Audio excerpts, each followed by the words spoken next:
The rain had just started when I stepped out of my apartment, the mist soft but steady clinging to my gown and flattening the curls I'd spent half an hour on. I kept one hand over my cap, the other gripping my purse. It was 3 blocks to the bus stop, 12 to campus if I walked the whole way. I didn't check the bus schedule. I didn't need another disappointment today. As I turned the corner near Walnut Street, a silver Tesla glided past. For a second, I thought it might be them, but no, the license plate didn't match. My phone buzzed. I already knew what it was.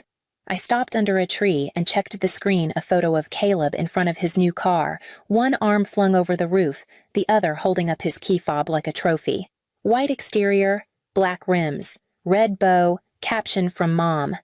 Our boy earned it. Right below it, a message from Dad. Walk there, we're buying your brother a Tesla.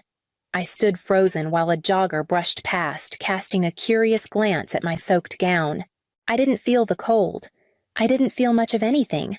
By the time I reached 15th Street, I wasn't thinking about the rain anymore. I was thinking about birthdays they forgot, college forms I signed alone, and the way Dad always said I was low maintenance like it was a compliment. I remembered how Mom once said I was lucky to be so independent right after she missed my debate finals for Caleb's dentist appointment. The walk felt longer than it should have.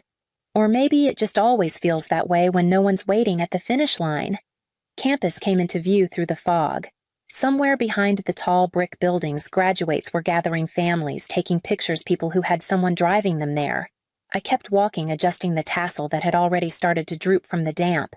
I'd made it this far without anyone holding my hand. I didn't expect them to start now. When I was 9, I won the district spelling bee.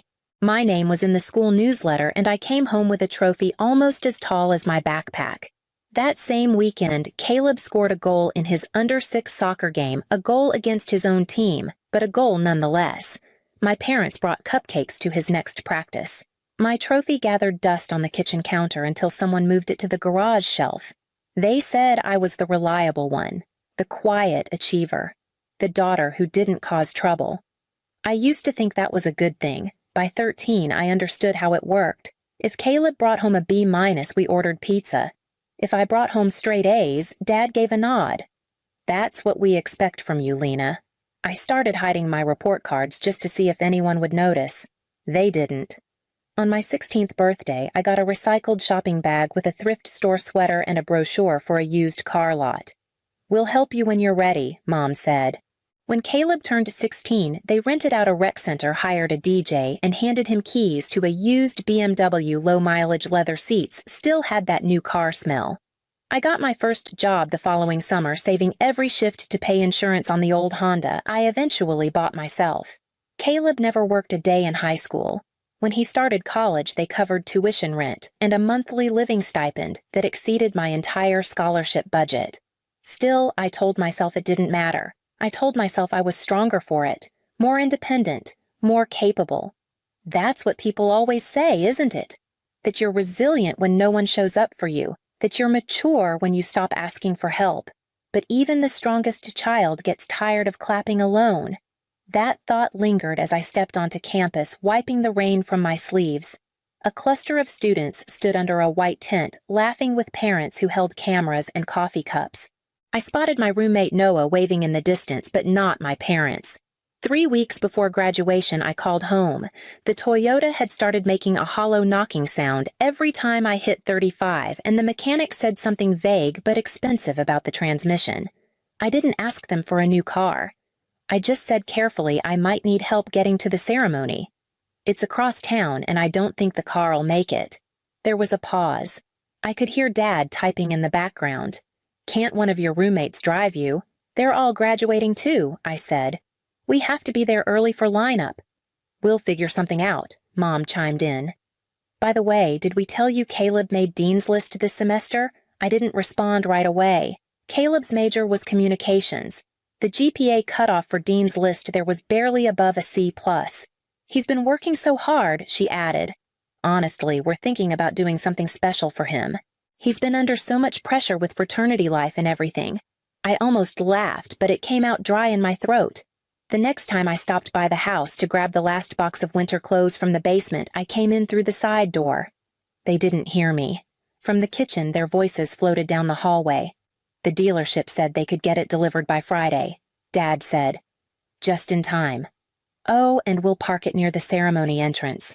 Everyone will see it when we walk in. I froze. It'll be perfect, Mom said. Caleb in his suit, the white Tesla that bow.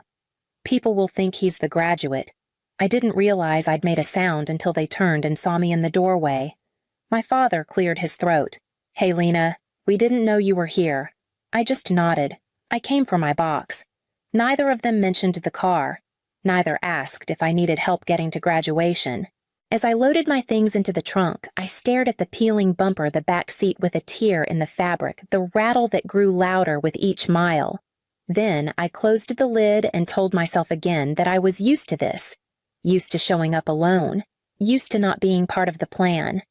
The morning mist hadn't lifted by the time I stepped outside. My gown clung to my legs as I walked, and the navy dress underneath was already damp at the hem. A breeze tugged at my cap, and I pressed it down with one hand, the other clutching the strap of my tote. My shoes slapped against the wet pavement. I passed 3 families taking pictures on their porches, parents adjusting ties and smoothing out gowns. I kept my eyes ahead. The bus stop was empty when I arrived, except for an older woman seated on the bench with an umbrella resting against her knee. She looked up as I approached. Her eyes were kind, the kind that scan you once and understand more than they let on. "Graduating today?" she asked. I nodded. "University of Colorado." She patted the seat beside her. "Sit before you soak through. I'm Doris." I hesitated, then joined her under the wide arc of her umbrella. "Lena." "Family meeting you there?" she asked, as if the answer wasn't already obvious. I hesitated. "They're coming later. I had to get there early for lineup." Doris didn't press. Instead, she chuckled softly. "I took the bus to my graduation, too. Nursing school, 1963. My parents were at my brother's baseball tournament." She paused. "They sent a telegram afterward, missed my name being called." I didn't know what to say. She just looked ahead. "You learn not to need applause," she added, but it still would have been nice to hear it. The bus groaned to a stop in front of us. The driver, a man with salt and pepper hair and a warm smile, looked down at my gown and waved me on. "No fare today," he said. "Congratulations." Inside, a woman in scrubs stood and offered me her seat. Another passenger, a teenager with earbuds, gave me a quick thumbs up. I mumbled thanks and sat down cradling my tote in my lap. The small kindnesses hit harder than I expected. Doris settled across from me, umbrella now folded neatly in her lap. As the bus rumbled toward campus, my phone buzzed. A text from Caleb Tesla is amazing. "Driving everyone to your thing now. Can't wait for people to see it." I turned the phone off and slipped it into my bag. The driver turned onto Broadway. I could already see the white tents rising between the brick buildings ahead. The graduate assembly area was a mix of nerves and noise, rows of caps cords and gowns shifting in loose formation. I found my place among the marketing majors and kept my head down, adjusting the tassel on my cap more times than necessary. Noah spotted me from 2 rows over and waved with both hands. I smiled, grateful for her steady presence even from a distance. Around us, families were filling in the rows of folding chairs on the lawn. I saw mothers fussing with collars, grandparents snapping photos, younger siblings running between aisles with juice boxes in hand. But not mine. As the announcer gave instructions, "Clap at the end, keep moving, smile for the cameras," I scanned the crowd again. Still no sign of them. We began the procession slowly, one pair at a time. The music swelled string instruments and brass, and we stepped onto the long green stretch leading to the stage. People clapped. Some cheered, a few cried. I walked with measured steps, hands clenched at my sides. I wasn't going to cry. I wasn't even going to look for them again. But when I reached my seat, I couldn't help it. There, finally weaving awkwardly through the far left section, were my parents. Late, of course. My mother was on her phone trying to text and scan the crowd at the same time. My dad was talking to a man in a suit, laughing like he was networking at a conference. Caleb trailed behind them wearing a sleek blue suit and sunglasses, holding the Tesla fob in his hand like a VIP pass. They hadn't seen me. Or if they had, they hadn't stopped long enough to notice. Names started echoing across the field. Students walked across the stage to polite applause, occasional whistles, camera flashes. I clapped where appropriate, smiled when classmates returned to their seats. All the while, I waited for the ache in my chest to settle. It didn't. When the announcer reached the M's, I sat up straighter. I heard the lead-in Bachelor of Science in Marketing, followed by my name. Lena Marlowe, summa cum laude. I stood. My cap nearly slipped as I stepped into the aisle. Every breath felt like it might crack something open inside me.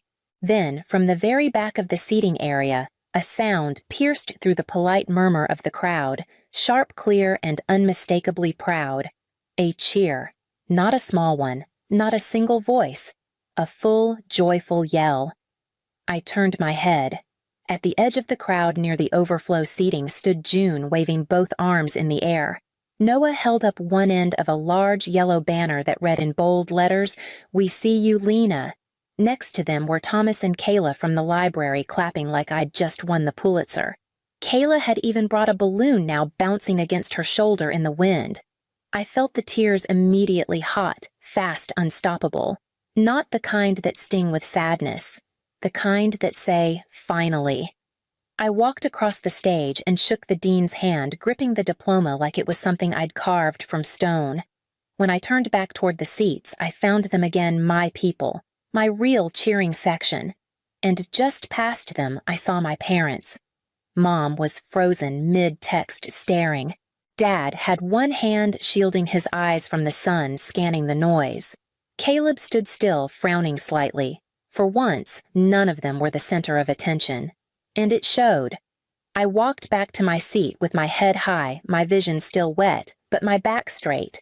My diploma in one hand and something steadier settling inside me. Because for the first time in a very long time, I hadn't needed them to see me. Someone already had.